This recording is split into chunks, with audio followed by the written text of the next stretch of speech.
It's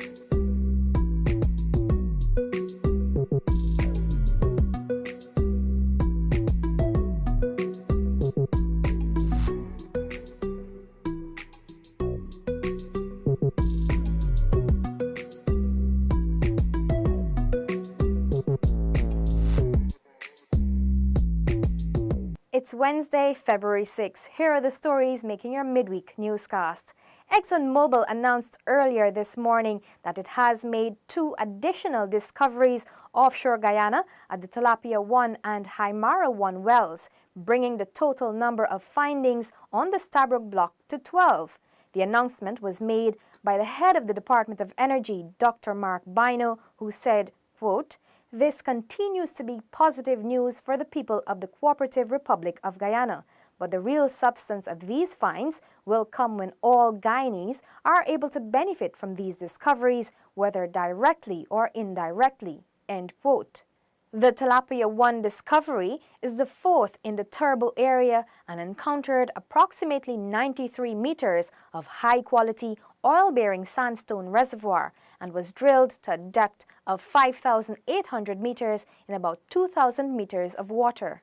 The well is located approximately 5.5 kilometers west of the Longtail 1 well, while the discovery at the Haimara 1 well, located approximately 31 kilometers east of the Pluma 1 discovery, it encountered about 63 meters of high-quality gas condensate-bearing sandstone reservoir. The well was drilled to a depth of about 5,600 meters in nearly 1,400 meters of water. There is potential for at least 5 floating production, storage and offloading vessels on the Stabroek block, producing more than 750,000 barrels of oil daily by 2025. Dr. Mark Bino assured that the Department of Energy continues to work tirelessly with its partner companies to establish the necessary framework that will ensure all Guyanese benefit from these discoveries. In other news, Minister of Finance Winston Jordan today met with a team of representatives from the Inter-American Development Bank's IDB Invest and IDB Lab at his Main Street office. Here's that story.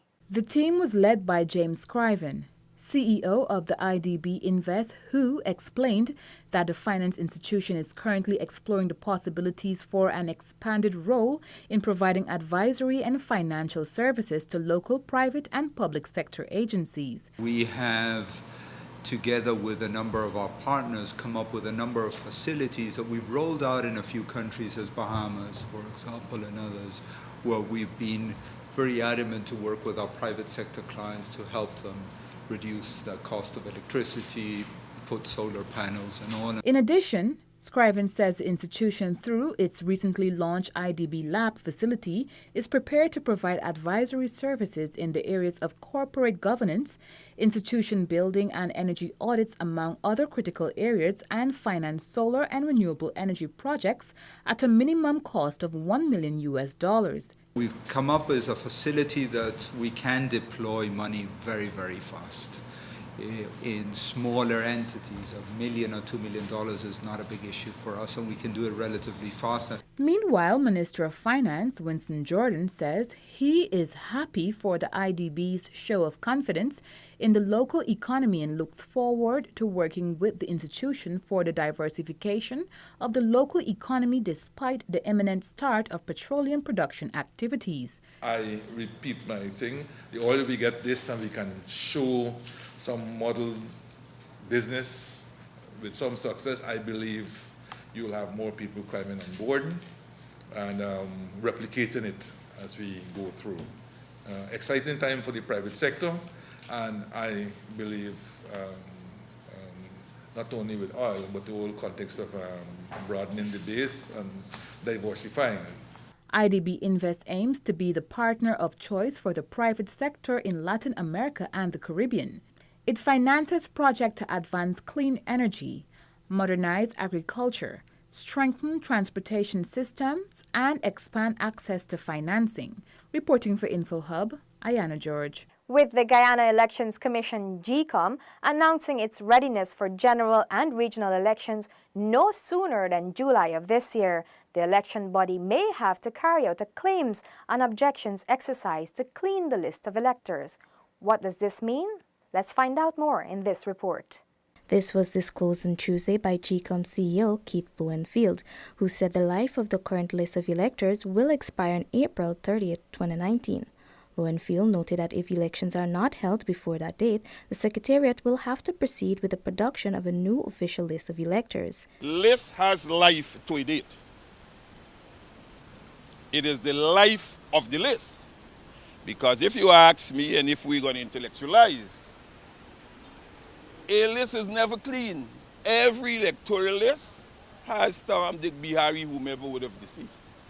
So it really and truly says to you, what is cleanliness? Is it where all the listed persons there are alive and well? And if one person is deceased, then the cleanliness comes into question.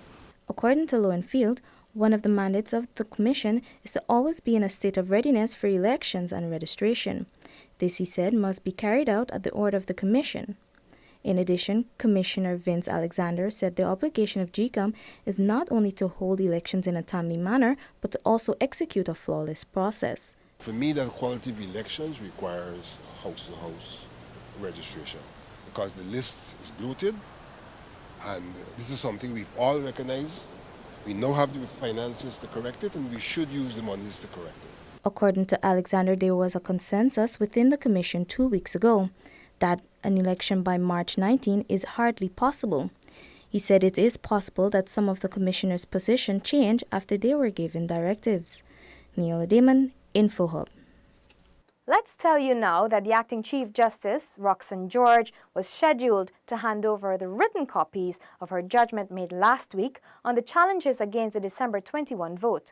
However, up to press time, it was indicated that she will have the copies delivered to the relevant persons. The Ministry of Natural Resources today signed 2 memoranda of understanding with the National Tushaus Council and with the Ministry of Presidency's Department of Energy and the World Wildlife Fund. Details in this report. In brief remarks, Minister of Natural Resources Raphael Trotman said the event is further evidence of the government's commitment to provide the good life to all. So today we are signing 2 very significant documents that will undoubtedly continue to strengthen the management and development of Guyana's natural resources sector. I refer, of course, to the renewal of the MOU between the Ministry of Natural Resources and the World Wildlife Fund. And secondly, the MOU formalizing the relationship which has already been fortified with the National Tushaus Council.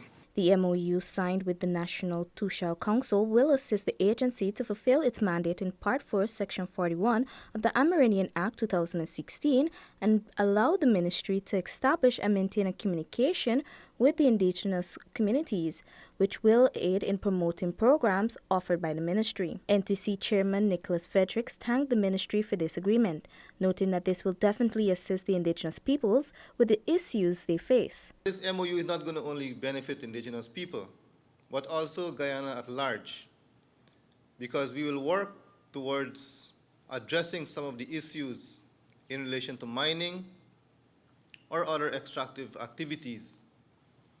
So we see this as a very important step as the National Tushaus Council in moving towards collaboration to start the discussion of addressing environmental issues, but also how can we build our capacities in the communities so we can benefit from national programs. WWF Representative Lawrence Gomes also thanked the ministry for this move. The ministry is also set to sign an agreement with Conservation International before month end. Neil Ademan, InfoHub. Still to come, plans for a major road link to be released soon, and Chutney and Calypso artists bringing their A-game. Stay with us. The future of Guyana has never looked better. Our nation is on the cusp of a development program like never seen before. While Guyana is now emerging as an energy giant through the discovery of massive reserves of oil and natural gas, It is your government's intention that the huge benefits emerging from this will go where it matters most, to you, the people of this beloved country.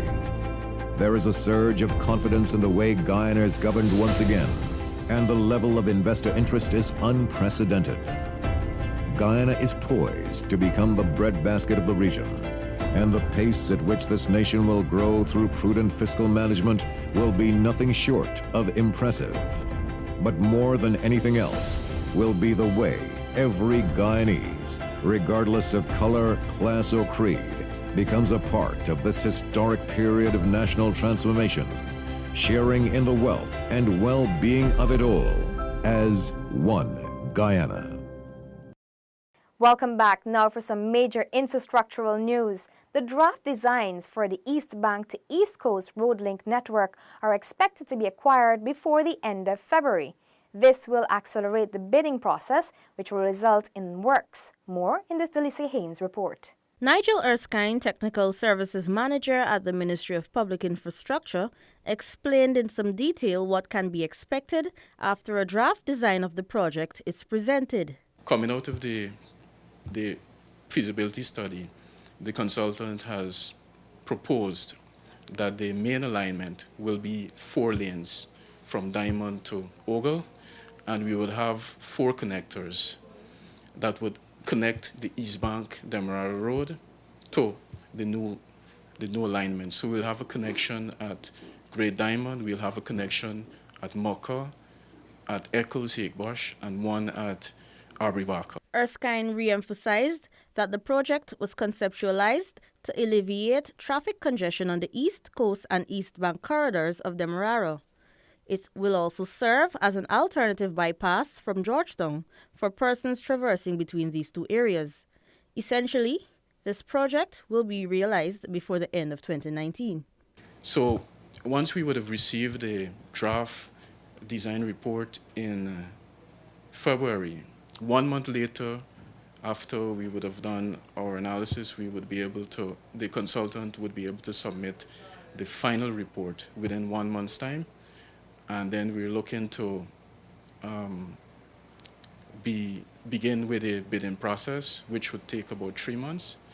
And by the mid of 2019, we're hoping that we would have a contractor on the ground to begin the construction works. In 2016, the government signed off on a loan from the Exim Bank of India worth 10.5 billion Guyana dollars, or equivalent of US $50 million, for the construction of a 20 km bypass road from Ogle on the east coast of Demerara to Great Diamond on the east bank of Demerara.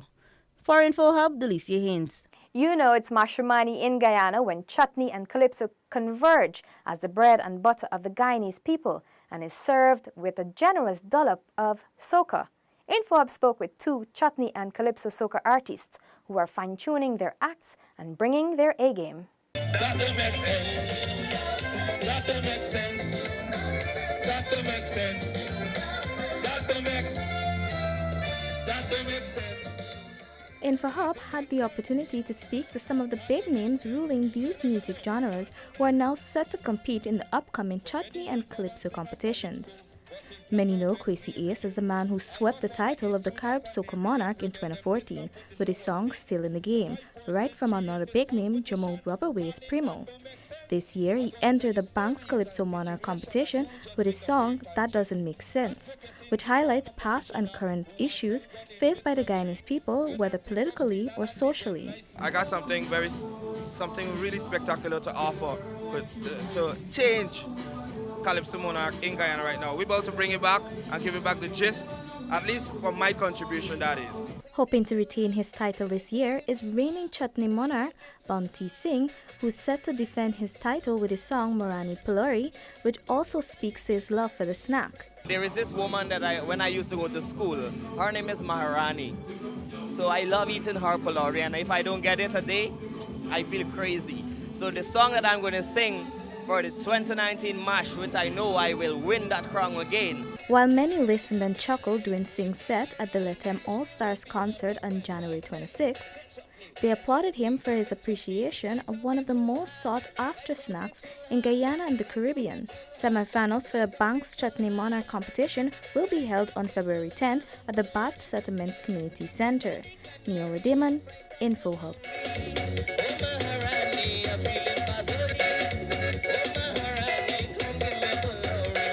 That's all for this evening. Connect with us on WhatsApp, like and subscribe to our Facebook page for notifications. You can also follow us on Instagram for updates and visit our website at dpi.gov.gy. Your bridge and weather reports are up next. Goodbye.